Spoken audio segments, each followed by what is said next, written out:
Win ಆದ್ರು okay, ಜನ ಮೆಚ್ಚಿದ ನಾಯಕ. ಆ ರೀತಿ ಜನ ಇಲ್ಲೂ ಗೆಲ್ಸ್ತಾರೆ ಡಿ ಬಾಸ್ಗೆ. ನಮಗೆ ದರ್ಶನ್ ಬಂದ್ರೆ ಒಳ್ಳೇದು. ನಾನು ಬರ್ತಿದ್ದೀನಿ ಚಿನ್ನ. ದರ್ಶನ್ ಮನಸ್ಸು ಮಾಡಬೇಕು. ದರ್ಶನ್ ಉಪೇಂದ್ರ ಮಾಡಿದ್ರೆ ಹೊಸ ಇದು ಮಾಡ್ಬೋದು. ಕೂಗಿ ಕೂಗಿ ಹೇಳುತ್ತೈತೆ ಇಂದು ಸಮಾನ. ರೈತರು ಮಣ್ಣಿನ ಮಗ ಅವನು ಡಿ ಬಾಸ್. ಅವ್ರು ಬರಬೇಕು ಮುಖ್ಯಮಂತ್ರಿ ಆಗಿ. ನೆರಳ ನೀಡೋ ಮರ. ತಮಿಳ್ನಾಡಲ್ಲಿ ವಿಜಯ್ ಅವರು ವಿನ್ ಆದ್ರು ಓಕೆ, ಜನ ಮೆಚ್ಚಿದ ನಾಯಕ ಅವನು. ಅದಕ್ಕೆ ಇನ್ನೂ ಸ್ವಲ್ಪ ಮೆಜಾರಿಟಿ ಬಂದಿದ್ರೆ ಚೆನ್ನಾಗಿರೋದು. ನಮ್ಮ ಕರ್ನಾಟಕದಲ್ಲಿ ಡಿ ಬಾಸ್ ನೆಕ್ಸ್ಟ್ ಬಿಟ್ರೆ ಉಪೇಂದ್ರ. ಡಿ ಬಾಸ್ ನಮ್ಗಿಂತ ಚಿಕ್ಕ ಹುಡುಗ ಅವನು. ಡಿ ಬಾಸ್ ಈ ರಾಷ್ಟ್ರೀಯ ಪಕ್ಷದವ್ರಿಗೆ, ಪ್ರಾದೇಶಿಕ ಪಕ್ಷದವ್ರಿಗೆ ಮಣ್ಣು ಮುಗ್ಸೋಕ್ಕೆ ಅವ್ರು ಹುಟ್ಟಬೇಕು ಡಿ ಬಾಸು. ರೈತರು ಮಣ್ಣಿನ ಮಗ ಅವನು ಒಬ್ಬ ಡಿ ಬಾಸ್. ಮುಂದೆ ಆಗಬೇಕು ಕರ್ನಾಟಕದಲ್ಲಿ. ಅಂಥವ್ರು ಬರಬೇಕು ಮುಖ್ಯಮಂತ್ರಿ ಆಗಿ. ರಾಷ್ಟ್ರೀಯ ಪಕ್ಷದವ್ರಿಗೆ ಮತ್ತು ಪ್ರಾದೇಶಿಕ ಪಕ್ಷದವ್ರಿಗೆ ಮಣ್ಣು ಮುಗಿಸ್ಬೇಕು ಅಂಥವ್ರು ಬಂದು. ಡಿ ಬಾಸ್ ಅಂದರೆ ರೈತರ ಪರವಾಗಿ, ಬಡವರ ಪರವಾಗಿ ಹೋರಾಟ ಮಾಡೋ ಅಂಥ ಯುವ ನಾಯಕ. ಅದಕ್ಕೋಸ್ಕರ ನಾನು ಹೇಳ್ತಾ ಇದ್ದೀನಿ, ತಮಿಳ್ನಾಡಲ್ಲಿ ವಿಜಯ್ಗೆ ಹೆಂಗೆ ಗೆಲ್ಸಿದ್ರು ಆ ರೀತಿ ಜನ ಇಲ್ಲೂ ಗೆಲ್ಸ್ತಾರೆ ಡಿ ಬಾಸ್ಗೆ.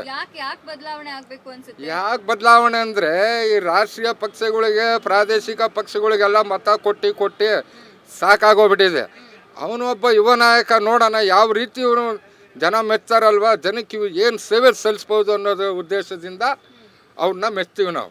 ತಮಿಳ್ನಾಡಲ್ಲಿ ವಿಜಯ್ ವಿನ್ ಆದ್ರಲ್ಲ, ಏನಾದ್ರು ನಮ್ಮ ಕರ್ನಾಟಕದಲ್ಲಿ ವಿನ್ ಆಗ್ಬೋದಾ? ಯಾರಾಗ್ತಾರೆ? ಯಾರು ಪಾರ್ಟಿನೇ ಇಲ್ಲಲ್ಲ ಸರ್. ಈಗ ದರ್ಶನ್ ಬರಬೇಕಿಲ್ಲ. ಉಪೇಂದ್ರ ಅವ್ರು ಹಂಗೆ ಮಾಡ್ತಾ ಇದ್ದಾರೆ. ಉಪೇಂದ್ರ ನೀವು ರಾಜರಾಗಿ ಅಂತ ಇದ್ದಾರೆ.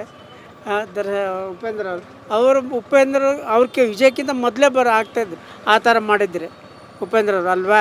ಅವ್ರೇನಂತ ನೀವು ಪ್ರಜೆಗಳೇ ರಾಜಗಳು ಆಗ್ಬೇಕಂತ ಅವ್ರು ಹೇಳ್ತಾರೆ. ಇದು ಅರ್ಥ ಆಗ್ತಾಯಿಲ್ಲ ಕೆಲವರಿಗೆ. ಇನ್ಯಾರಿದೆ ಸುದೀಪ್ ಅವರು, ಅವರೆಲ್ಲ ಏನು ಗ್ಯಾರಂಟಿ ಇಲ್ಲ.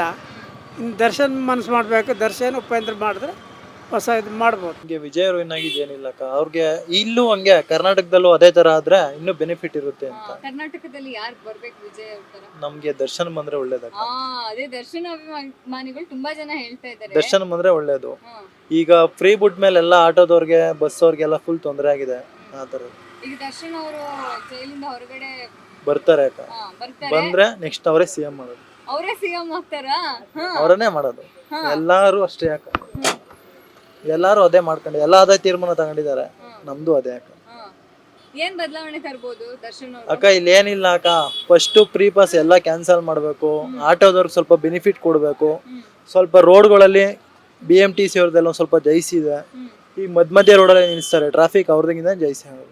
ಈಗ ಪ್ರಜಾಕೀಯ ಅಂತ ಉಪೇಂದ್ರ ಅವರು ಅದೇ ಹೊಸತ್ ಮಾಡ್ಕೊಂಡಿದಾರಲ್ಲ, ಪ್ರಜೆಗಳಿಂದನೇ ಇದು ಅಂತ ಹೇಳ್ತಾ ಇದಾರೆ. ಸೊ ಏನ್ ಅನ್ಸುತ್ತೆ ನಿಮ್ಗೆ? ಅಕ್ಕ ಅವರು ಅವ್ರನ್ನ ಒಂದ್ಸರಿ ಗೆಲ್ಸ್ ನೋಡ್ಬೇಕು. ಯಾರ್ ಸಿದ್ದರಾಮಯ್ಯರ್ ಗೆಲ್ಸಾಯ್ತು, ಈಗ ಕುಮಾರಣ್ಣ ಎಲ್ಲಾರನ್ನೂ ಗೆಲ್ಸಿದ್ವಿ. ಅವ್ರನ್ನ ಒಂದ್ಸರಿ ಗೆಲ್ಸ್ ನೋಡೋದು. ಅವ್ರು ಯಾವ ತರ ಮಾಡ್ತಾರೆ ಏನು ಅಂತ ಗೊತ್ತಾಗುತ್ತೆ ಮುಂದೆ.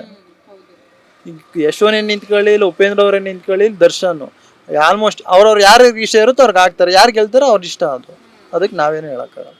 ಯಾಕೆ ನಿಮ್ಗೆ ಬದಲಾವಣೆ ಆಗ್ಬೇಕು ಕರ್ನಾಟಕದಲ್ಲಿ ಅಂತ? ಅಕ್ಕ ಈಗ ಬದಲಾವಣೆ ಅಂತಂದ್ರೆ ಈಗ ಫ್ರೀ ಇದೆ, ಆಟೋದವ್ರಿಗೆ ಜೀವನ ಇಲ್ಲ. ಆಟೋ ನಂಬ್ಕೊಂಡು ಎಷ್ಟೋ ಜನ ಇದ್ದಾರೆ. ಅವ್ರಿಗೆ ಅಪ್ಪ, ಮಕ್ಕಳು, ತಂದೆ ಎಲ್ಲ ಬೆಂಗಳೂರಿಂದ ಊರಿಂದ ಬಂದಿರ್ತಾರೆ.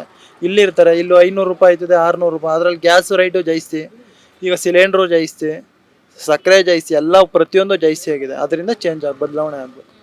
ಆದ್ರೂ ಕಾಂಗ್ರೆಸ್ ಅವರು ಈಗ ಗ್ಯಾರಂಟಿಗಳನ್ನ ಕೊಡ್ತಿದ್ದಾರೆ ಅಕ್ಕ. ಗ್ಯಾರಂಟಿ ಕೊಟ್ರೆ ಅದು ನಮ್ಮ ಹತ್ರ ಕಿತ್ತು ಅವ್ರು ಕೊಡ್ತಾವ್ರ ಅಷ್ಟೇ. ಈಗ ನಾವು ದುಡಿತೀವಾ, ಈಗ ನಮ್ಮಿಂದ ಕಿತ್ತು ಅವ್ರು ಕೊಡ್ತಾವ್ರೆ. 83 ರೂಪಾಯಿ ಇತ್ತು ಗ್ಯಾಸು, ಈಗ 93 ರೂಪಾಯಿ ಆಗಿದೆ. 10 ರೂಪಾಯಿ ಜಾಸ್ತಿ ಆಗಿದೆ. ಯಾರು ಕೊಡ್ತಾರೆ? ಯಾರು ಕೊಡಲ್ಲ. ನಾವ್ ಇಲ್ಲಿಗೆ ಬಂದು 1 ಅವರ್ ಆಯ್ತು. 1 ಅವರಿಂದ ಸುಮ್ಮನೆ ಕೂತಿದ್ದೀವಿ. ಗ್ಯಾಸ್ ಸಮಸ್ಯೆ ಆದಾಗ ಯಾರು ಏನು ಇಲ್ಲ ಅಕ್ಕ. ಯಾವ ಸಚಿವರು ಇಲ್ಲ, ಯಾರು ಇಲ್ಲ. ನಮ್ಗೆ ಆಗುತ್ತಾ? ಹೋಯ್ತೀವ ಲೈನಲ್ಲಿ 2 ಅವರ್ ಆದ್ರೂ ಆಯ್ತು, 3 ಅವರ್ ಆದ್ರೂ ಆಯ್ತು. ನಿಂತಿರ್ತೀವಿ, ಹಾಕ್ಸ್ಕೊತೀವಿ, ಬರ್ತೀವಿ.